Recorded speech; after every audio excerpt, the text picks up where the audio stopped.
कक्षा 9 विषय हिंदी, प्रकरण क्रिया का काल चल रहा था। उसमें भूतकाल हो चुका था, अब है वर्तमान काल व भविष्य काल। वर्तमान काल संज्ञा व सर्वनाम के जिन शब्दों से कार्य करने के समय का बोध होता है उसे वर्तमान काल कहते हैं। संज्ञा व सर्वनाम के जिन शब्दों से कार्य करने के समय का बोध होता है उसे वर्तमान काल कहते हैं। यानी वर्तमान समय में कार्य पूरा होने का बोध होता है उसे वर्तमान काल कहते हैं। वर्तमान काल के प्रकार देखिए, वर्तमान काल को 5 भागों में बांटा गया है। नंबर 1 सामान्य वर्तमान काल, नंबर 2 अपूर्ण वर्तमान काल, नंबर 3 संदिग्ध वर्तमान काल, नंबर 4 संभाव्य वर्तमान काल, नंबर 5 अज्ञात वर्तमान काल। नंबर 1 सामान्य वर्तमान काल, इसकी पहचान कैसे करेंगे?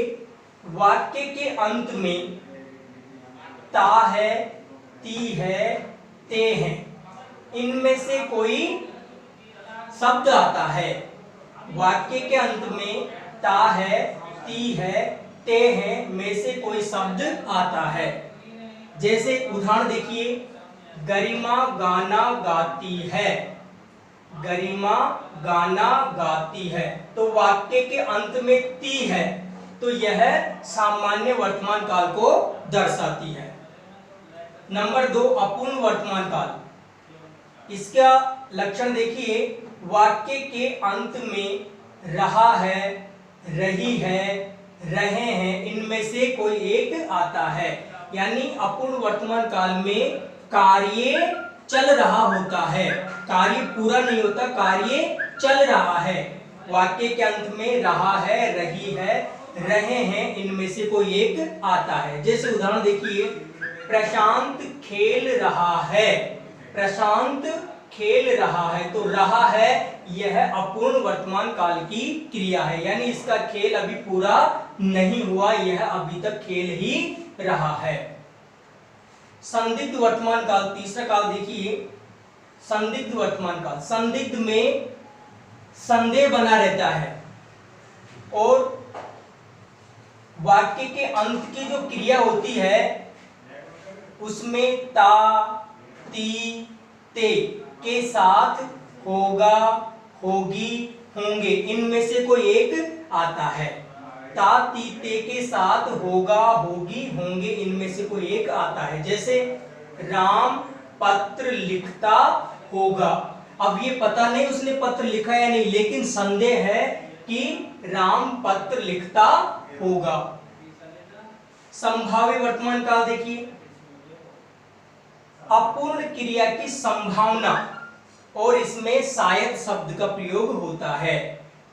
क्रिया पूर्ण नहीं होती, अपूर्ण रहती है और शायद शब्द का प्रयोग होता है। जैसे देखिए उदाहरण में, शायद राम आता हो, शायद राम आता हो, संभावना है ये, अभी आया नहीं लेकिन आता हो। 5वां प्रकार देखिए, अज्ञात वर्तमान काल, इसमें वर्तमान समय में आज्ञा देने का भाव पाया जाता है। वर्तमान समय में आज्ञा देने का भाव पाया जाता है। जैसे मोहन पुस्तक पढ़, मोहन पुस्तक पढ़, तो आदेश दिया जा रहा है वर्तमान समय में, मोहन पुस्तक पढ़। इस प्रकार वर्तमान काल के 5 भेद पूर्ण हुए। अब है भविष्यत काल। तो भविष्यत काल किसे कहते हैं? संज्ञा या सर्वनाम के जिन शब्दों से कार्य के आने वाले समय में पूरा होने का बोध होता है। संज्ञा व सर्वनाम के जिन शब्दों से कार्य के आने वाले समय में पूरा होने का बोध होता है उसे भविष्यत काल कहते हैं। भविष्यत काल को 3 भागों में बांटा गया है। नंबर 1 सामान्य भविष्यत काल, नंबर 2 संभाव्य भविष्यत काल, नंबर 3 अज्ञात भविष्यत काल। वापिस देखिए, भविष्यत काल के तीन भेद हैं, सामान्य भविष्यत काल, संभाव्य भविष्यत काल, अज्ञात भविष्यत काल। सामान्य भविष्यत काल के लक्षण देखिए, क्रिया के साथ एगा, एगी, एंगे आता है, एगा, एगी, एंगे आता है, या वाक्य के अंत में गागेगी आता है। जैसे देखिए, राम स्कूल जाएगा, तो एगा शब्द आया है, राम स्कूल जाएगा, तो यह सामान्य भविष्यत काल का है, यानी आने वाले समय में कार्य होने का बोध होता है। दूसरा प्रकार देखिए, संभाव्य भविष्यत काल। इसमें इसका लक्षण है क्रिया के साथ ए आता हो, क्रिया के साथ ए आता हो। जैसे देखिए, वे शायद जयपुर जाएं, वे शायद जयपुर जाएं, और संभाव्य में शायद शब्द का भी प्रयोग होता है, तो वे शायद जयपुर जाएं।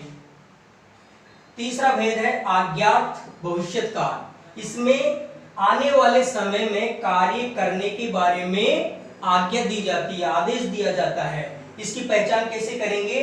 क्रिया के साथ ईएगा, ईएगा लगता है, क्रिया के साथ ईएगा लगता है। जैसे वहां अवश्य जाइएगा, आप खाना खाइएगा, मोहन पानी पिएगा, तो ये शब्द हैं अज्ञात भविष्यत काल के। इस प्रकार